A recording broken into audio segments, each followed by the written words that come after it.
This is the CaribWorld News. I am Clifton James. We begin in Trinidad, where fiery protests have occurred in and around Port of Spain this morning, as East Port of Spain, Laventil, Morvant, Beetham residents call for the intervention of the National Security Minister and the Commissioner of Police following the shooting death of 3 men in Morvant on Saturday.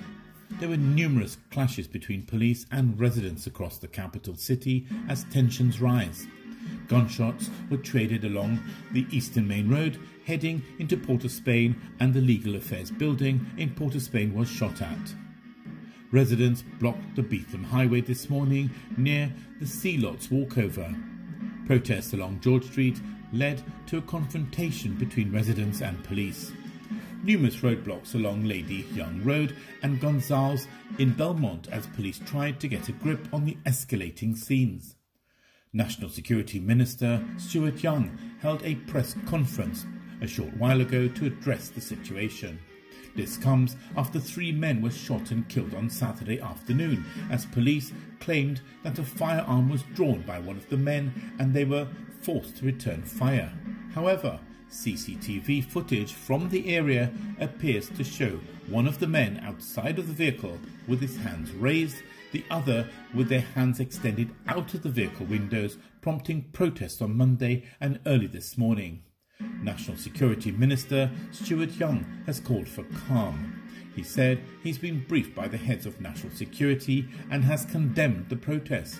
He said the Defence Force will be called out to quell the protests. The minister said that the fire services have been increasing their efforts to stop fires as protesters advance. The protest began spreading to Cocorit just before midday. Police officers have been turning vehicles back from entering Port of Spain from as far as the maritime flyover. The minister has called on citizens to not allow themselves to be engaged in what he called criminal activity, referring to the protesters. Meanwhile, Police Inspector Roger Alexander has promised residents of Morvant that justice will be served and that they will be given a full account of what transpired with the shooting deaths of 3 men in 2nd Caledonia on Saturday. Inspector Alexander explained the CCTV video of the shooting is part of the investigations. After Alexander addressed the residents, protests continued as some residents blocked roads with burning debris and some went even further to block parts of the Eastern Main Road in the vicinity of the Morvant Junction. Commissioner Griffiths said that word of the officers being placed on suspension was not true. 180 Grenadians benefited from food hampers provided by the Embassy of the People's Republic of China in Grenada and the Grenada-China Friendship Association. The donations were proportionally distributed to families in St David, St Andrew, St Mark, St John's and St Patrick. Rice, sugar, flour and lots of other things including soap and saltfish were in the food samples.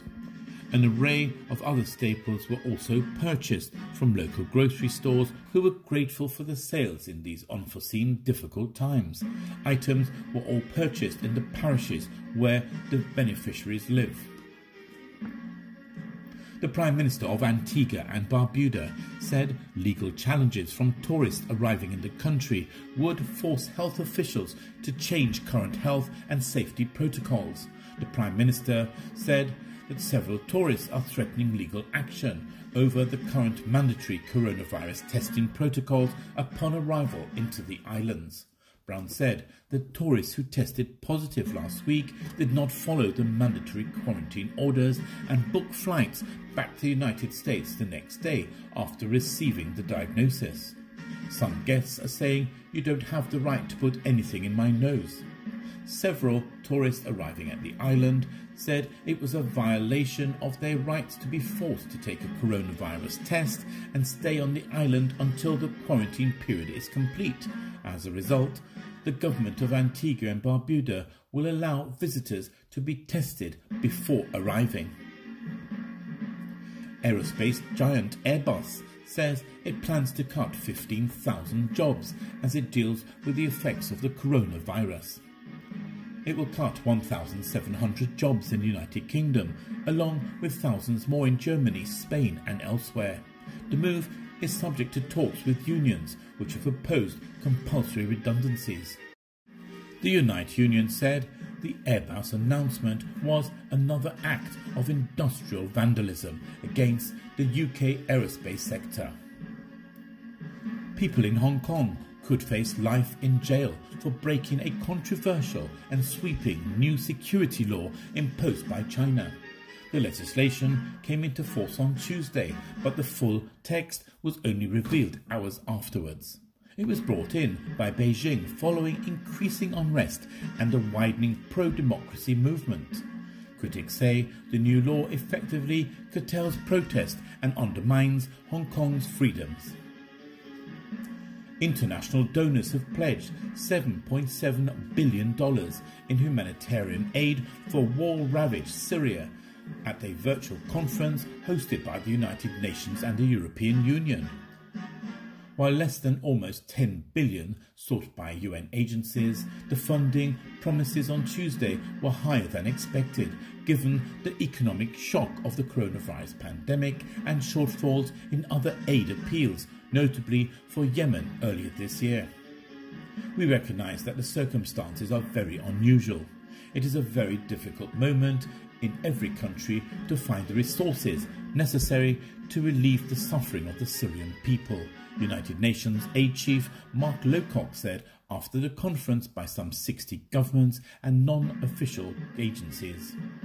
Pledges came from countries including Germany, which offered 1.58 billion euros, that's $1.78 billion US dollars, in what Berlin said was the single largest donation to any country, and Qatar, which promised $100 million. Now in its 10th year, the war in Syria has killed hundreds of thousands of people and displaced millions, sparking a major refugee exodus. Recently, the humanitarian crisis has been exacerbated by soaring food prices and the coronavirus pandemic. You're up to date. CaribWorld News.